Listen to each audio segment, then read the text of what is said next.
Storygram Network. Hosting for this podcast is generously provided by Transistor at transistor.fm. Hi, my name is Laurelee, and this is It's Not About Food. So it's not about food, and it's not about weight. What is it about? Everything else, because it's never ever about food or weight, never ever, not even one time, not ever, ever, ever.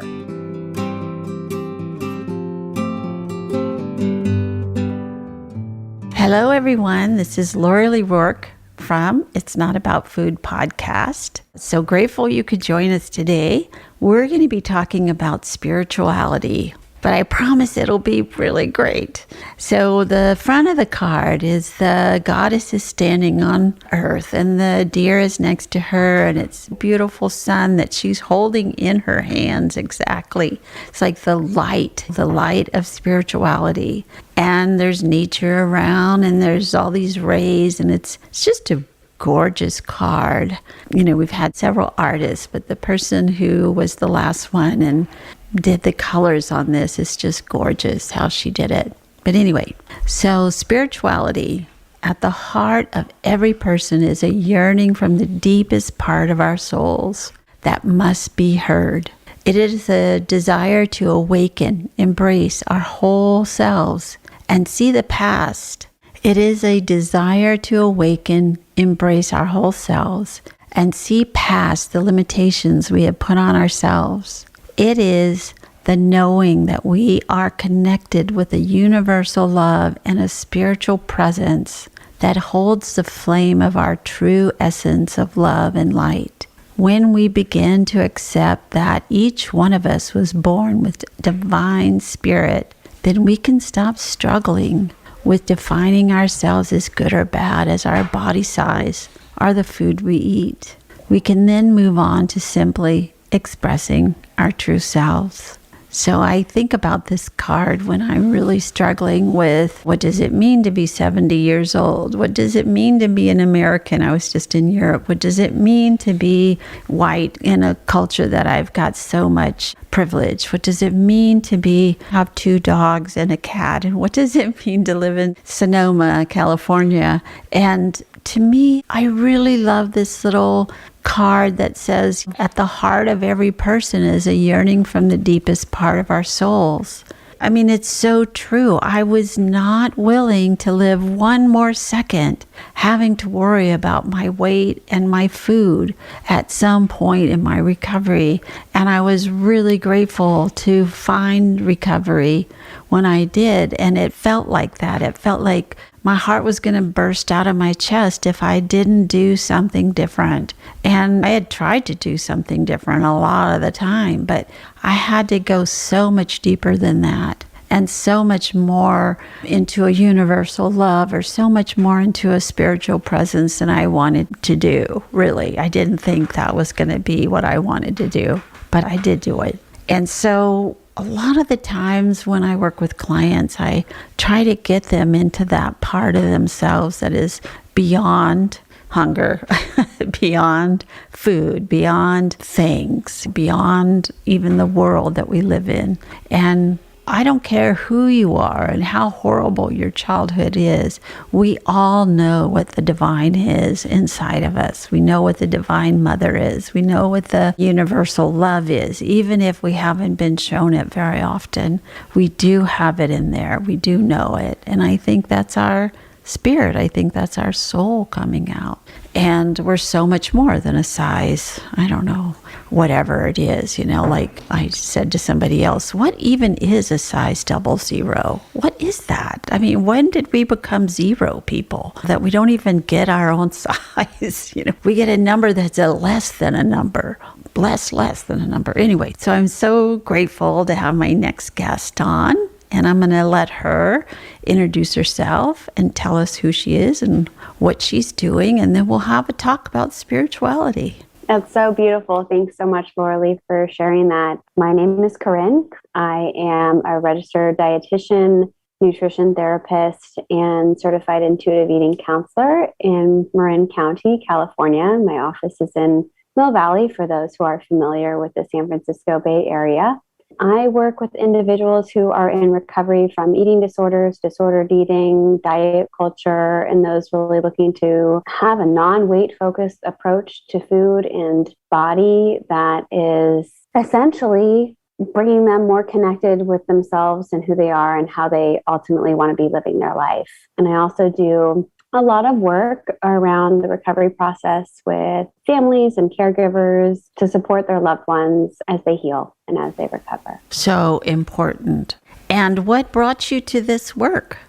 Gosh, to make a long story relatively shorter, I became a dietitian, I guess I'd say 10 and a half years ago. When I originally started practicing, I opened a private practice. I always wanted to do counseling and help people. And that was very clear to me in terms of doing this work. And so I went right into counseling out of graduate school, out of my dietetic internship, and had a small practice within a health center that became a larger practice. And I really had essentially, besides my internship, like no real life, real world experience besides 2 years is what you do in a dietetic internship. Some of them with counseling and whatnot, but it's very different than when you're on your own and working and really in that space. And so after a couple of years, I really began to see that the weight-centric health focus, and when I say health focus, the health being focused on an individual's weight was really harmful to individuals. And I had a stint with disordered eating and I'd say compulsive exercise in my late teens. And so when I began practicing and just seeing actually unhealthy and unhelpful everything that I had gone to school for and that I was working with people around, like what that was doing, I ended up quitting my practice that was within the health center, and I needed to have a job. So I went into nutrition communications for several years. And during that time is when I really spent learning about how to practice through a different way, how to practice through a health at every size model, intuitive eating, and eating disorder recovery work. I originally began seeing individuals who wanted to stop dieting. And then I began seeing individuals with binge eating disorder. And then I began seeing individuals with body image concerns, and then anorexia, and then bulimia. And then ultimately, I think that all of those eating disorder symptoms and disordered eating symptoms kind of combine, and challenging to put a label on them. But over the years, specifically, I'd say the last 5 to 6 years, I've really devoted my learnings and education to eating disorder recovery, body image healing work, health at every size type of work, all of that really beautiful stuff that actually feels very healing and very helpful, and circles me back to why I originally wanted to get into this field of health and nutrition. So I love that you at some point, it sounds like pretty early on, realized that what you were doing was actually harmful. You know, what you had been taught to do was actually harmful. And I can remember that so much when I was getting my master's of a class I took. And I remember leaving that class going, that would have never worked for me to say, have a therapist tell me what I just learned in that whole semester. I would have just slit my wrists if that's how my therapist had talked to me or told me or whatever. And so much of what I learned was so arcane and so insane, really, with what we know now. Oh my God. It was so awful. And I have to say that Carol and I started Beyond Hunger in 1988.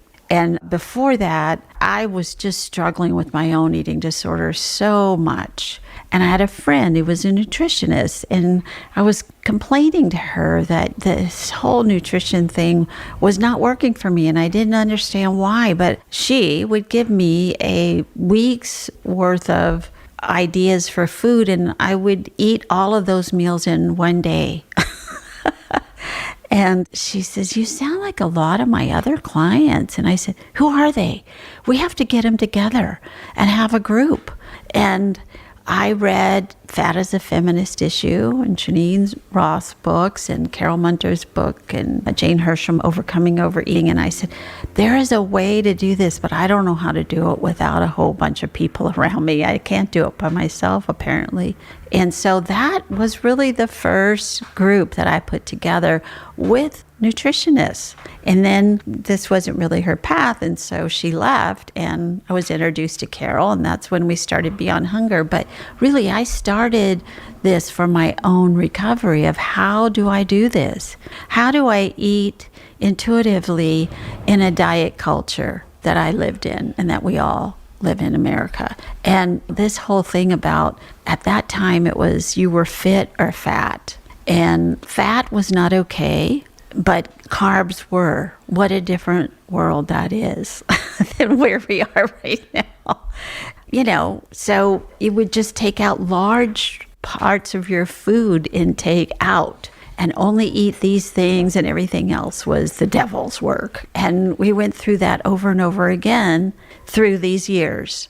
And I'm just wondering, how are you working with people being able to just, like, you give them the freedom of intuitive eating, and what do they do? It's so terrifying when you're out there, you know, in the world that we live in. Yeah, and I think that's a beautiful question and just validation for so many who are really struggling with the fat phobic and diet culture messages that we are inundated with in a variety of different ways, literally hundreds of times a day. You know, and I think it really depends where an individual is along this journey. So I will often share with clients who are early in recovery, really beginning eating again and getting their body on a schedule kind of depends, because the whole premise of intuitive eating is learning to being able to listen to your body cues. Can you hear your hunger and fullness and identify that,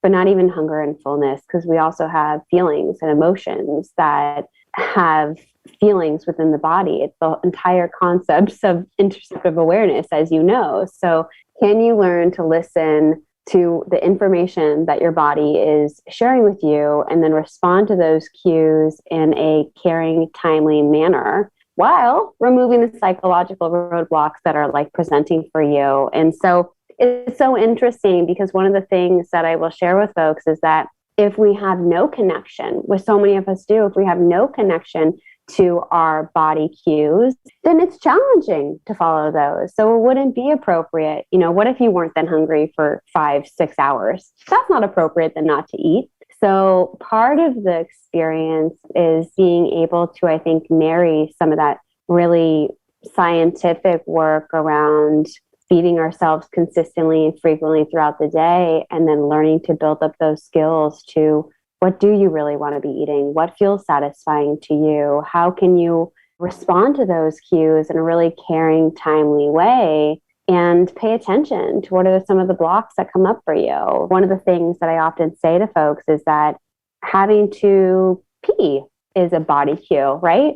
Nobody is spending hours that I know, or hours or minutes, kind of internally debating with themselves, should I pee or should I not pee? But right. However, when we have that hunger cue, the weirdest thing in our culture today is that we will sit there and individuals will have that debate with ourselves. Should I eat or should I not eat? And it's the most primal function. So a lot of the work is, how do we marry back the mind and the body? And if those body cues aren't there, those appetite cues, your internal rhythms aren't yet there yet, part of the work then is building that back in a really caring, compassionate way with an individual. Storygram Network. Welcome to One Media, One Media. When you're whining with nurses. It's a place I like to call The Bleed. My name is Laurelee, and this is It's Not About Food. The art of being yay isn't just something he developed.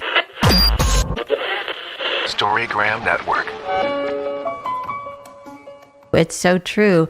And, that I used to use that pee analogy so much until I realized in my 70s that I have a very weak muscle because I did not pee when I was supposed to when I got that signal.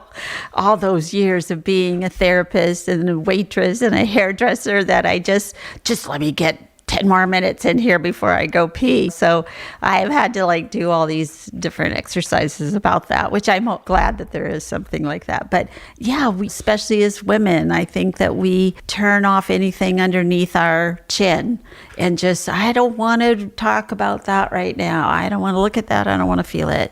And it is a really wonderful thing when we go, oh, I have to pee and I have to go to sleep and I need to drink some water and I need to eat and go for a little walk, and when we really get those cues and we really sort of obey the body, if you will, okay, I'll take your, what you're saying to me to heart and I'll try to do that to my body.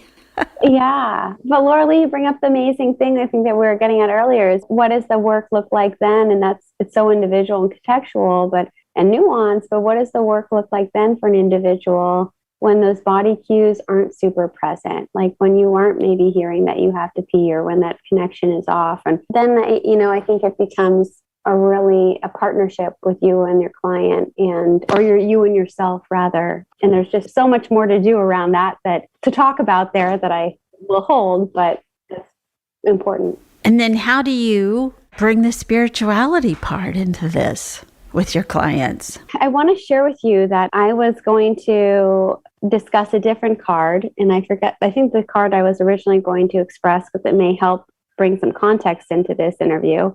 And if you hear my 9-month-old in the background, that's my child, but just bringing in some real life pieces to this. But I originally was going to do the Trust the Process card. And I will share with you that your body love card in Carol's, who I just adore as a practitioner and human. For some individuals, the cards just speak so beautifully to them. Yeah. And I will have clients pull one at the end of session. Wow. I have another deck as well, but I had a client pull this card last week and I did not know that this card was present, and she read it and it just spoke to absolutely where she was in the process. And I thought to myself, this is such a beautiful card. I would love to talk about this with you instead. And she had the same reaction.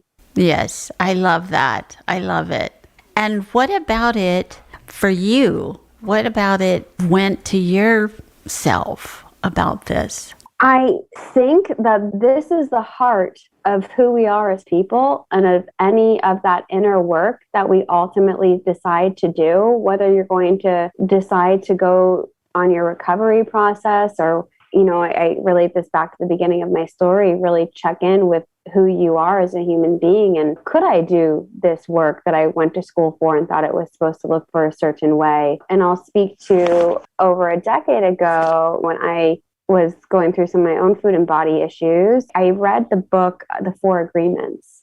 Oh, yes. Which has nothing to do with food or body, but it has to do with being connected with yourself. And in my experience and in working with clients, it's when we don't feel connected with ourselves, when we don't feel that mind, body, soul, bigger than a body, it's the soul piece of it. It just speaks so profoundly, that connection with who are we as people, and also understanding the common humanity piece of our souls within the greater context. It is really incredibly healing, I think, to be able to understand that this work, it's not about really the food. It is, and it's not about the body. It's just something so much deeper. And when I hear the very first sentence, at the heart of every person is a yearning from the deepest part of our souls that must be heard. So much of the work, even within the nutrition counseling, nutrition therapy realm, is even just providing the space for individuals to be seen, to be heard, and to offer some connection, maybe outside of themselves before they can go within themselves. It's so true. I love what you just said. It's so true. And for those of us who've had to recover from eating disorders, to bring that piece in at some point was just imperative. And in a way that I could hear it, because as somebody who went to, a school that pounded religion into my head, I was like, I don't even want to say that word, spirituality. I don't want to hear it. I don't want to know it. I was able to come out of the closet as a spiritual person and was able to let go of my childhood training. So in order to do that, and I don't think everybody has to do that, but I certainly did. And then that helped me hear that part of myself that was yearning to be free, which I didn't really realize that my eating disorder was a jail that I had put myself in. I didn't think of it like that. I thought I needed to do it better, more perfect, my eating disorder. I didn't know I had to let it go. I don't know that I would have started the process if I thought I had to let it go. But anyway, the point is that it's really great that you're bringing that into your practice too. And I think we have to do it more and talk about this, which is kind of taboo to talk about spirituality. And one of the things I think that comes up that happens all the time in sessions with clients, in my experience, is that they're talking about very spiritual things with who they are and their values. And this works for people. There's not maybe the connection that actually is spirituality. That's right. That's their soul work that they're talking about. And also, I'm a big fan of group supervision or consultation as a practitioner. I think it's so useful. But one of the things that has always stood out to me through my mentors is that as a practitioner and just as a human being, your job is not to fix anyone. You can't. It's not to make them recover. It's not to be able to push them into doing a certain thing. It's really just to partner with and to be with and to support. And you can, of course, provide your recommendations, but having that, I think, be the framework. And for me, there's this really deep understanding, like for clients and also just for people in general, or to really do the work. You don't have to be biting at the bit to do the work, but even if there's a little inkling, like a little part of you, like still interested in wanting to show up, is that this soul piece of it, the spirituality piece of it, the whole person, the whole energy, the whole whatever framework we want to use, that is so necessary as part of this healing work whenever it is that an individual decides if and when to do it. But it really is meaningful. And it's, I think, one of the true pieces that is needed for that. I know that this word feels different for different people, but for that long-lasting recovery. Yes, exactly. What you're saying is so profound, too, that we don't hear very much in the culture that we're living in. And I go into schools with young women who I've trained to go into schools, and we talk about disordered eating, we talk about intuitive eating, we talk about how to have your feelings and what they are, and how to love the body that you have, that you're not going to get another one, which is news to me. It was news to me. I thought I was going to get another body somehow, and it was not going to be the one I had that I didn't like. And then when we bring in the spirituality piece, you can see if the teachers don't know us, then look at us like, whoa, don't go there. I can imagine. But, how we go there is exactly what you were saying. And so people calm down. And the students friggin' get it immediately. Yes, that's so true. I really appreciate you saying that, because they're so much closer to body, mind, and spirit than the adults are. They haven't seen what we've seen or hear what we hear. And I would think your little baby of 9 months old is really the embodiment of that body, mind, and soul, always. Seeing that little tiny being be there like that. If you ever just wonder, like, what, did I lose my path? Just go hang out with him for a while.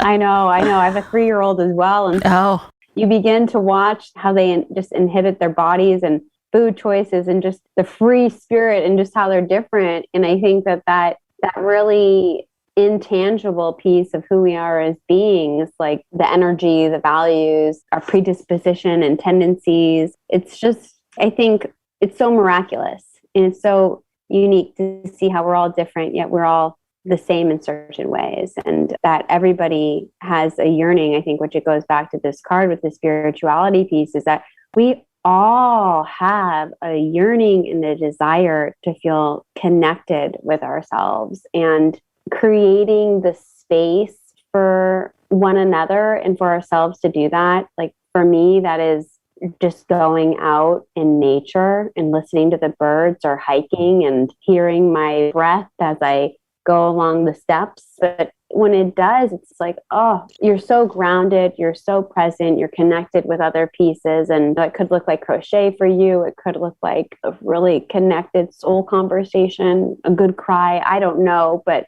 it just is like very important to learn how to be with ourselves. Yeah, sunset or a sunrise or just watching the birds go by. Very sweet what you just said. So you have a little soapbox here. What would you like to manifest, or what would you like to put out in the world that you want people to know about you and your practice and what you're doing? What would I like people to know? I think that whatever struggle it is that you are going through in the recovery process, just in life, just with the messages that you're receiving all the time, I just think it's so important to know that you are, as cliche as this may sound, but that you're not alone, and that there are so many individuals, even if you are not talking about it with them, that have these food and body struggles as well, body concerns, and that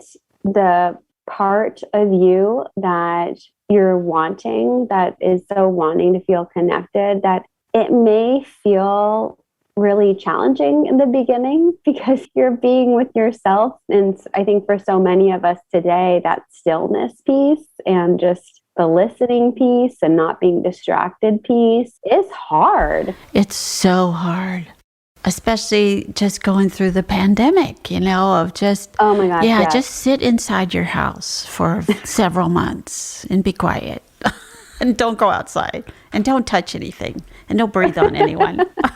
Oh my God, yeah. And don't gain weight. Although they wanted us to bake all this bread, but you're not supposed to eat bread. It's really ridiculous when you take a step back and you're just like, what are we living in? Yes.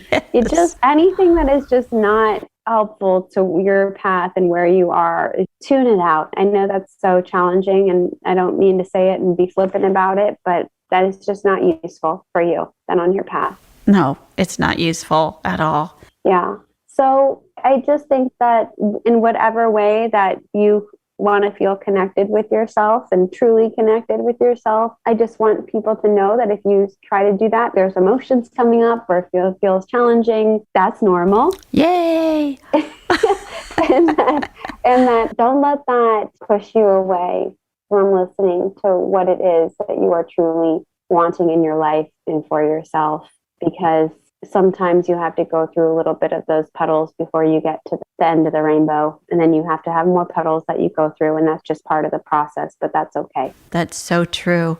And I love it when, we say, as therapists, we say, somebody comes in, oh my gosh, I lost my job and I'm not getting along with my partner and my children are not speaking to me. And you go, yes, yay, we got something to work with.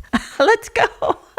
Which, they don't normally like to hear that. But it is so true. That's when we do some change, is when we're pushed against a wall, unfortunately. And then we get to a place where we don't have to be pushed against the wall. We can hear our spirit. We can hear our emotional self. We can hear our body that says, yeah, don't go down this path. And we can do that way before we do get pushed against the wall. So I really appreciate you saying what you were saying. And I'm wondering if you will read the last part of this card. Today, I will practice reminding myself that my spiritual self is who I really am. When I find myself obsessing about my food or weight, I will take a deep breath, be still, and listen to my deepest yearnings and guidance. Thank you very much. And I'm so grateful that you were on today and that you're out in the world doing this work. And we got to talk about spirituality. What a great thing.